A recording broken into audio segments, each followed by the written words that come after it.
Good morning students, welcome in our geography class. जैसा कि आपको पता है, हमारी फर्स्ट जो बुक है मानव भूगोल के मूल सिद्धांत हम लोग कर रहे हैं और इसका हम लोग कर रहे हैं सेकंड चैप्टर, विषय जनसंख्या, वितरण, घनत्व और वृद्धि। और आज हम इसकी जो टर्म पढ़ रहे हैं वो है बच्चों जनसंख्या वृद्धि। जैसा कि हमारा ये वर्ड है वृद्धि, इससे हमें ये पता लगता है आमतौर पर जो आज तक हमने पढ़ा है हिंदी के अंदर, वृद्धि का मतलब होता है किसी चीज़ के अंदर बढ़ोतरी होना, यही समझते हैं हम लोग। लेकिन यहाँ पे हमारी जो टर्म है वो थोड़ी सी डिफरेंट है भूगोल के संदर्भ में। क्या है, ध्यान से पढ़िए।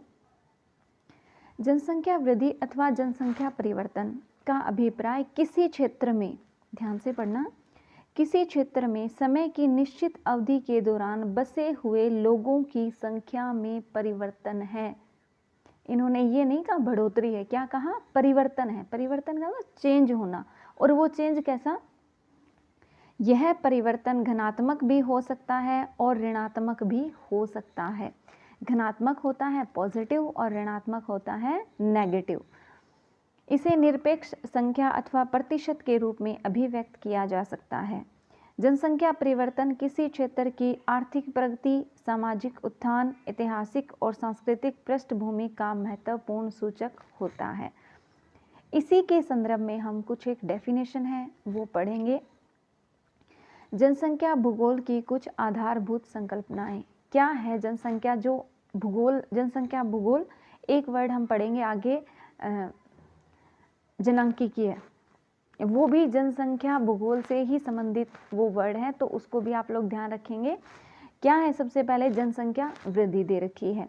समय के दो अंतरालों के बीच, मान लीजिए चाहे तो हम जो जनगणना के हमारे 10 साल होते हैं उन दोनों के बीच में, या हम कोई भी एक स्पेसिफिक ईयर ले लेते हैं और आगे का एक साल लेके उन दोनों के बीच एक क्षेत्र विशेष में होने वाली जनसंख्या में परिवर्तन को जनसंख्या वृद्धि कहा जाता है। बहुत ही इंपॉर्टेंट डेफिनेशन है ये। उदाहरण के लिए यदि हम भारत की 2001 की जनसंख्या को 2021 की जनसंख्या से घटाएं, तब हमें जनसंख्या वृद्धि की वास्तविक संख्या का पता चलेगा। जनसंख्या की वृद्धि दर, यह जनसंख्या में परिवर्तन है जो प्रतिशत में व्यक्त किया जाता है।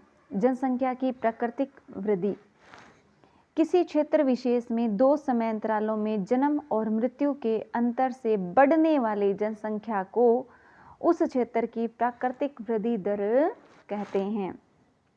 जन्म माइनस मृत्यु। जनसंख्या की वास्तविक वृद्धि, यह वृद्धि तब होती है जब वास्तविक वृद्धि जन्म माइनस मृत्यु, आप्रवास माइनस उत्प्रवास, ये एक छोटी सी टर्म है, इसको हम समझते हैं। मान लीजिए एक स्पेसिफिक एरिया लिया हमने, हमारे गांव का एरिया लेते हैं हम, 1 साल का, ठीक है।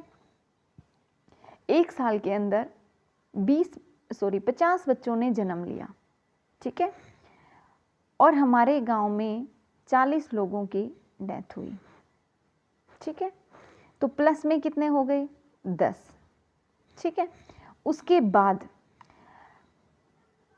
आप्रवास होता है जब बाहर से कोई आकर हमारे पास बसता है, जब कोई बाहर जाता है, ठीक है। तो बाहर कितने लोग गए, मान लीजिए 3 लोग बाहर चले गए जॉब करने के लिए। और उत्प्रवास का मतलब होता है बाहर से कोई आया हुआ व्यक्ति, मान लीजिए 2 लोग हमारे गांव में आ गए, तो 2 तो जुड़ जाएंगे किसमें, जन्म के अंदर, कि वो तो ऐड हुए, तो टोटल हमारे पास हो गए 52। और जो बाहर गए हैं वो ऐड होते हैं, जो माइनस हुए उनमें, तो यहाँ हो गए 43। तो टोटल जो हमारी वास्तविक वृद्धि हुई है वो हुई है 9 लोगों की, ठीक है। इस तरीके से इसको हम निकालते हैं। ये टर्म्स है हमारी, इनको हम आगे, हमारा पूरा चैप्टर है एक प्रवास का, उसमें क्लियर करेंगे। जनसंख्या की घनात्मक वृद्धि, घनात्मक होता है प्लस में होना और ऋणात्मक होता है माइनस में होना। यह तब होती है जब 2 समय अंतरालों के बीच जन्म दर मृत्यु दर से अधिक हो। या जब अन्य देशों से लोग स्थायी रूप से उस देश में प्रवास कर जाएं, मतलब आकर बस जाएं। उसके बाद है जनसंख्या की ऋणात्मक वृद्धि। यदि दो समय अंतराल के बीच जनसंख्या कम हो जाए तो उसे जनसंख्या की ऋणात्मक वृद्धि कहते हैं। यह तब होती है जब जन्म दर मृत्यु दर से कम हो अथवा लोग अन्य देशों में प्रवास कर जाएं। तो ये था बच्चों आज का हमारा चैप्टर, जितना हमने आज पढ़ा। और राइट के लिए आप लोगों के लिए है पहली डेफिनेशन, जनसंख्या वृद्धि से क्या अभिप्राय है, और दूसरी है, एक तो आप ये राइट करोगे और उसके बाद आप लिखोगे जनसंख्या की धनात्मक वृद्धि और जनसंख्या की ऋणात्मक वृद्धि। ये तीनों टर्म आप लोग राइट करोगे। जितना पढ़ा है उसको हम लर्न करेंगे। Thank you, have a nice day.